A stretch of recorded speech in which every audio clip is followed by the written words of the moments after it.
Hi. Okay, so last week was a bit of a long week.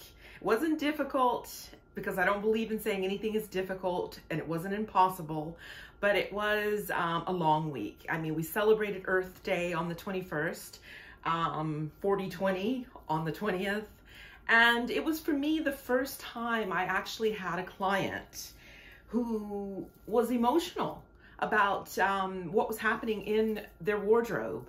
And so it was really interesting because a lot of the stuff that she actually had in her wardrobe were things that she got, I found out, because her friends liked them.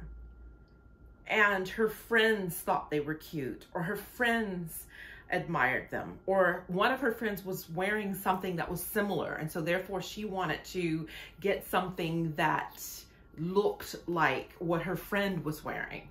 So I kind of like said, wow, who are your friends? And she said, oh, well, this one and that one is this, and that one's a diva, and this one is that. And I said, do your friends celebrate you, or are they just tolerating you? Because it seems to me like you care a lot about what your friends think about you and about the way you dress. And then she just stood there for a minute and she did kind of said, yeah, you're right, I do. And I said, take for instance this dress. You said that your friend had it on, or one that was similar, and you bought it for yourself. Have you ever worn this dress? And she said, well, no, I brought it home and it didn't look good on me. And I said, okay, so in other words, you're actually just, kind of following along to be kind of like accepted into the crowd, and you're not really fulfilled. I said, your friends are a direct reflection of how you feel about yourself. And right now I can tell from your wardrobe, a lot of the stuff that's hanging in here is just not you. These are your friends' words. These are your friends' dresses and pants and shoes and so forth. And I said, well, who are you? And I mean, I didn't want to get into my lifestyle coaching thing, even though you can get a coaching session with me. I didn't want to get into that. I wanted to really, truly know who this person was, because what I was seeing in the wardrobe, this was the first time I've ever seen this, was not this person. She's a wonderful individual, but what I saw in that wardrobe was just not her. And I said, okay, so you're surrounded with people that make you feel inadequate, in a sense, because this wardrobe has nothing to do with you. In the beginning, she was a bit hesitant, and she goes, oh, well, I mean, I just love this because this is that, and I just love wearing this. I said, but how many times have you worn it, or have you worn it? Because it still has a tag on it. Oh, well, I haven't worn it yet. I mean, so the thing is that when we got down to it, and I started asking her, gee, what makes her happy? And I said, I get up every morning. I was telling her that, and then I'll tell you too, for people who know me, I get up every morning at 4 a.m.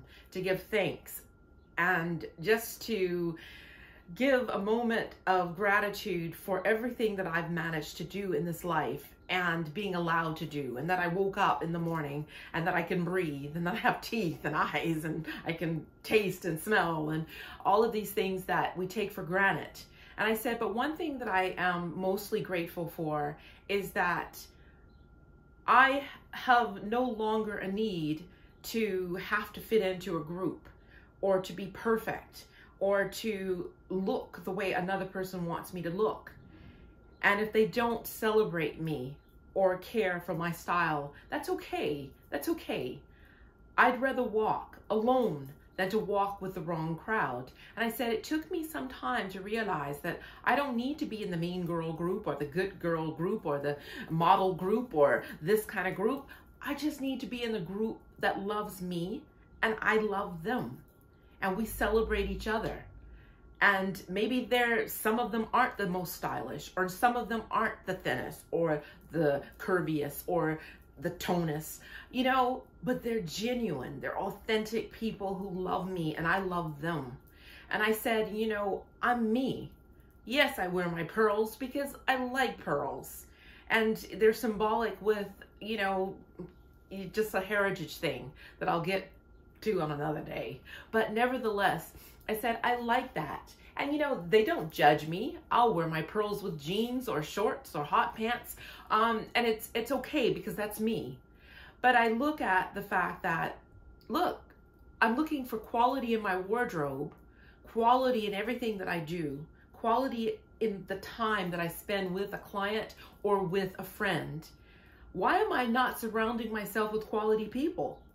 And so when I really started throwing out all the people that didn't celebrate me and didn't love me for who I am, and them, I kind of said, you know what? I can breathe.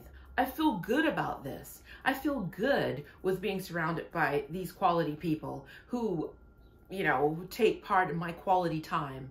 I work really hard during the week. And so the time that I have to spend with a friend or with friends, I want to make it matter. I want it to count. And so when I was telling her this, I kind of said, do these people really represent who you are? And she said, no, they don't. And she said, in fact, I'm so different. I'm so different to any of them. And I said, but why don't you do you? I mean, if this pink dress isn't you, then why don't you wear a red dress that is you? I mean, you're beautiful, you're blonde, you're tall, and you're fit. I mean, you can wear you and do you like nobody else can, because there's only one you. And so I said, maybe you should probably look at not only cleaning your wardrobe, but start maybe cleaning your friends too. Cleaning your friends out, you know, sorting out the ones that actually make you feel inadequate and not worthy of their friendship, because maybe they're not worthy of yours. And so I said, it took me a while to work on myself to kind of like be able just to walk alone and just to kind of like walk away from the group that I was told that I should be with. This is the group that you should be with. Oh, that's the group that will represent you the best. Or you look like you belong to that group. When my heart was with that group, I now follow my heart, my mind, my soul, my core, my being, and frick the rest of it. It doesn't matter anymore.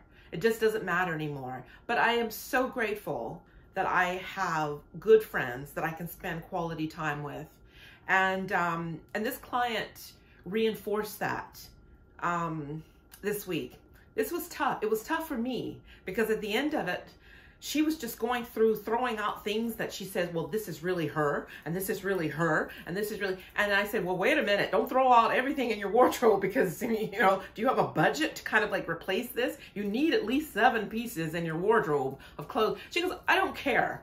You know, I've been spending all my life trying to keep up with somebody else and look like somebody else. She goes, I'm happy now. I can look like me, and I feel good about what you're saying about my wardrobe and about me. And I actually burst into tears. And I'm like, oh my gosh, I can't believe you're saying this. Oh my gosh, oh my gosh. So we had a crying moment. And then we had a glass of wine, which made it worse. So, I mean, it's kind of like, but what was interesting is that I left there. I left there feeling great about what just transpired.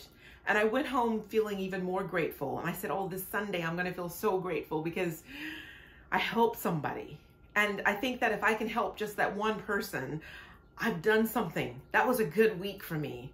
I know that every week I'm trying to help people as much as I can. You know, I'm not something so great, but nevertheless, my OCD kind of kicks in and I can kind of help put it to use in a good way for somebody. I am focusing a lot on my mental health, and I try to impart this on a lot of my clients. You know, a lot of the stuff you buy and a lot of the stuff you hoard and a lot of the stuff that you have in your closet and in your wardrobe that you don't even wear, you just have it there for the sake of having it, or you just buy it because you can afford to buy it, or it's on sale and you just had to have it. That is a reflection of a mental deficiency. I'm not saying that you've got some kind of mental kind of illness or anything like this, because I'm not a psychologist. I am a lifestyle coach, but it has nothing to do with mental illness, and I can't diagnose it either. I do know that I have a propensity to be extremely OCD, and this is why I'm doing this job. This is therapy for me, because I like throwing things away, I like organizing things, and I like things being in order. That can drive most people crazy. But at the same time, for me, I just love it. I love doing it. But what I did leave this client with was a line that I'm going to paraphrase from my favorite movie, which was The Wizard of Oz. And it was what the Wizard of Oz said to the Tin Man. He said, "A heart isn't judged by how much it loves. It's judged by how many people love it." And so I'm paraphrasing it. I probably butchered that, so don't write me and say you just butchered that line from The Wizard of Oz, because that Oz he didn't say anything like that to the Tin Man. So the thing is that he did say something like that. And so I was just saying to her, you know, love yourself and, you know, freely love, but at the same time, don't be taken advantage of and walked on and made feel inadequate and stepped on like a doormat. I mean, it's like, there's just no time for that. This is the only life you get to live. So live it being you, because there's only one you out there. So anyway, I'm going to leave it there, and I'm going to go out and enjoy my beautiful friends that are waiting for me to have a nice little lunch after I've had my my spiritual sessions this Sunday. I give you lots of love, and I'll see you next time. I think the next week I'm in another wardrobe. I'm actually on a shopping trip next week. So anyway, have a great day today and enjoy yourself. Hug yourself too.